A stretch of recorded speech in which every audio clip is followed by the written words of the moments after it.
Tu ne dois pas te former pour devenir assistant comptable. C'est un métier qui va disparaître. Cependant, ce n'est pas le seul métier. Il y a plusieurs autres métiers qui n'existeront plus dans quelques années.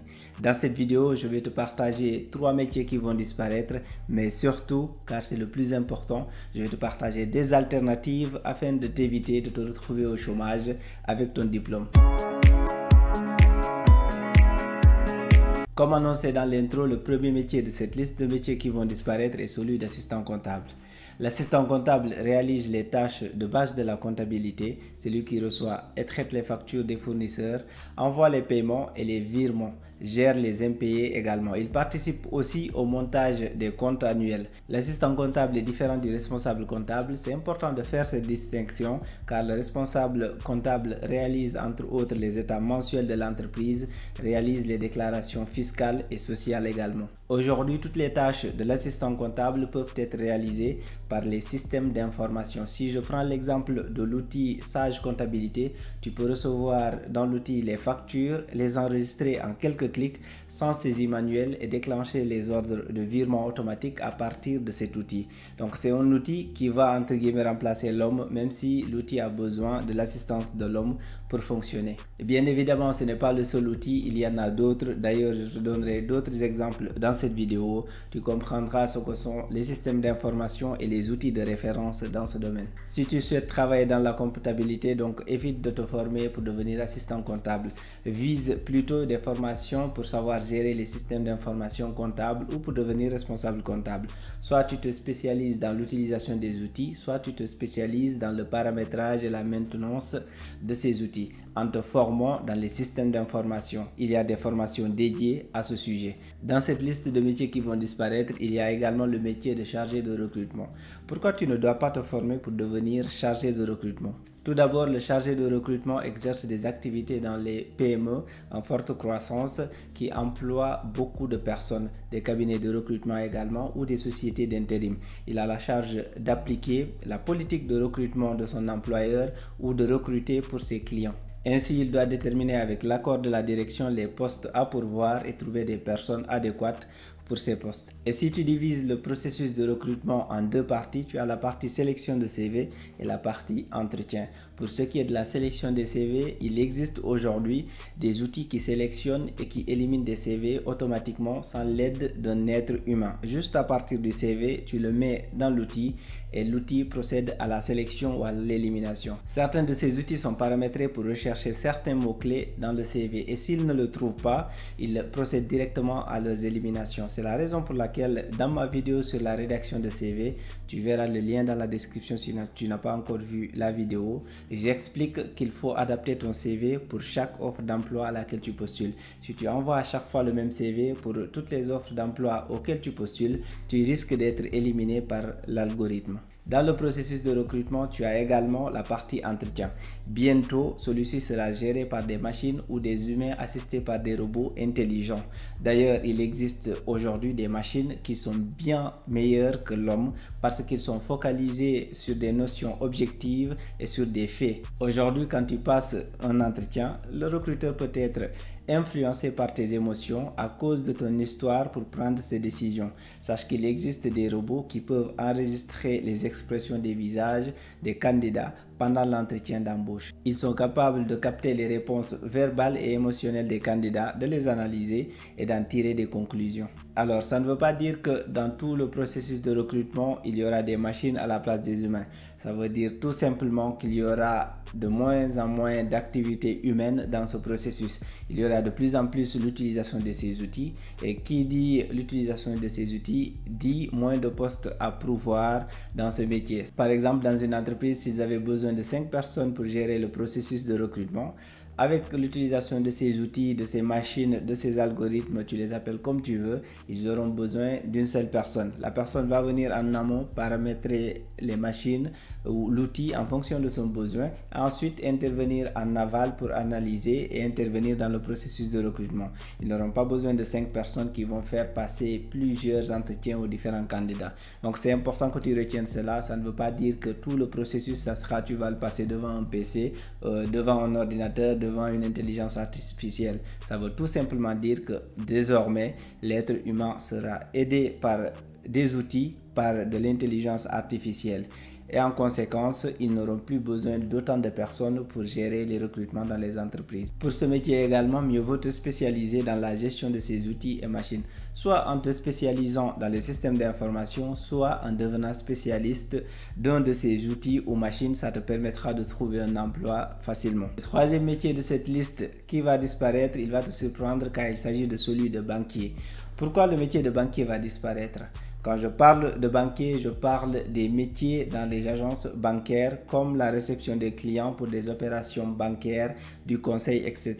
Mais pas des métiers dans la banque dans leur globalité. C'est important de se faire cette précision car je vois déjà des gens venir en commentaire me dire non mais la banque ça va pas disparaître.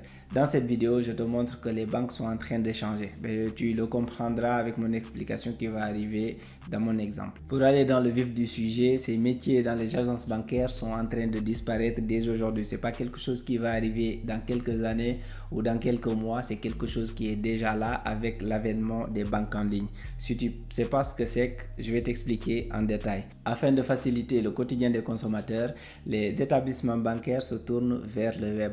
Le client n'aura plus à se déplacer pour faire des transactions bancaires car il peut le faire depuis son smartphone ou son ordinateur. Autrement dit, tu peux faire toutes les opérations bancaires, que ce soit l'ouverture de compte, les demandes de prêt jusqu'à la fermeture de ton compte sans avoir rencontré un agent travaillant dans la banque. Tu vas tout faire en ligne.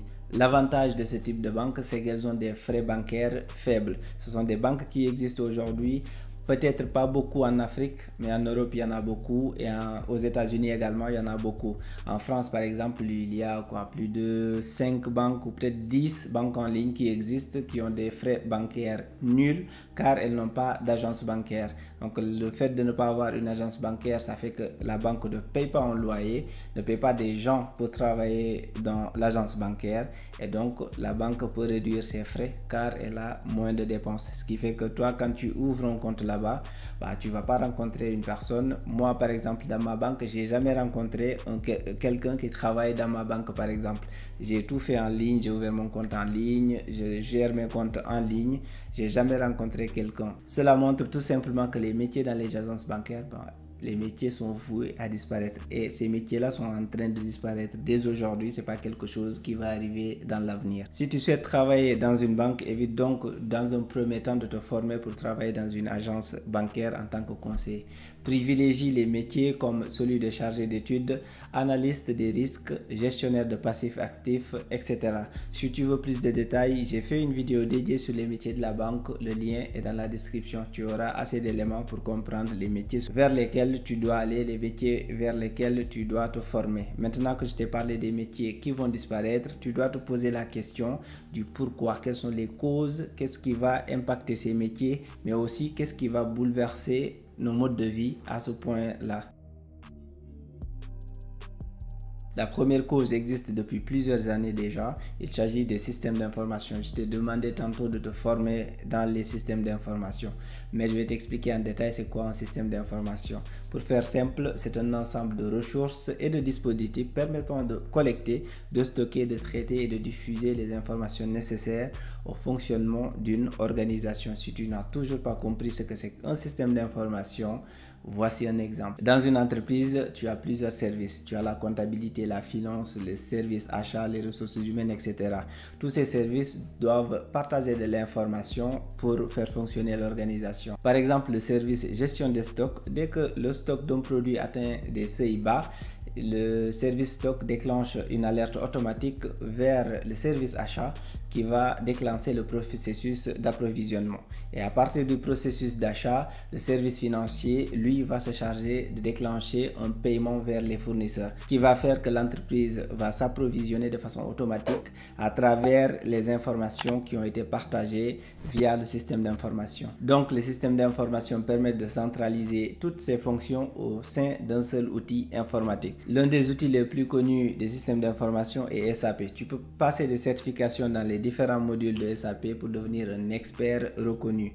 Tu pourras travailler partout dans le monde car c'est l'un des outils utilisés dans toutes les entreprises, toutes les grandes entreprises du monde. C'est la référence dans son domaine. Donc tu peux passer des certifications pour être reconnu partout dans le monde. La deuxième cause de la disparition de certains métiers Elle n'est pas récente, mais il y a eu des progrès assez remarquables ces derniers mois, ces dernières années. Il s'agit de l'intelligence artificielle. Tu as certainement entendu parler de ce sujet, surtout ces derniers mois avec l'arrivée sur le marché de ChatGPT et de Midjourney. Ce sont deux intelligences artificielles qui font peur tellement elles vont avoir un impact fort dans nos vies. Si tu n'as aucune idée de l'impact de ces technologies, je te conseille vivement de faire quelques recherches sur YouTube sur ChatGPT par exemple. J'ai aussi fait une vidéo dédiée sur le sujet et le lien est en description. Je te le dis clairement, si tu comprends l'impact de l'intelligence artificielle, tu pourras facilement viser des métiers qui ne seront pas impactés négativement par cette technologie. Car il y a énormément de métiers, des métiers auxquels tu ne penses même pas, qui vont disparaître à cause de ChatGPT. On peut se poser des questions, se positionner pour ou contre.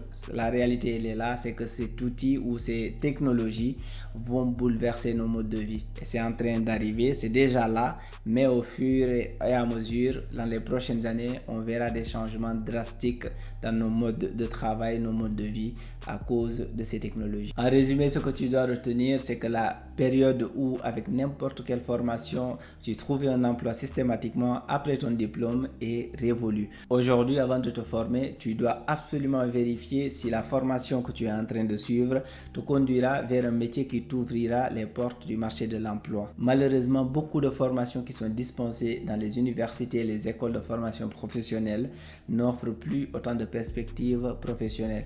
Mais le pire, c'est que de plus en plus de métiers, même certains qui étaient considérés comme des métiers d'avenir, vont disparaître. Donc, il faut faire 2 fois plus attention avant de choisir sa voie. Dans cette vidéo, je t'ai partagé une liste de 3 métiers qui vont disparaître. Mais comme je te l'ai dit, la réalité, c'est que plus de métiers sont concernés par cette disparition. Des métiers que tu n'imagines même pas, même des métiers de l'informatique, sachant que l'informatique est considérée comme un domaine d'avenir. Des métiers de l'informatique vont disparaître à cause de l'intelligence artificielle.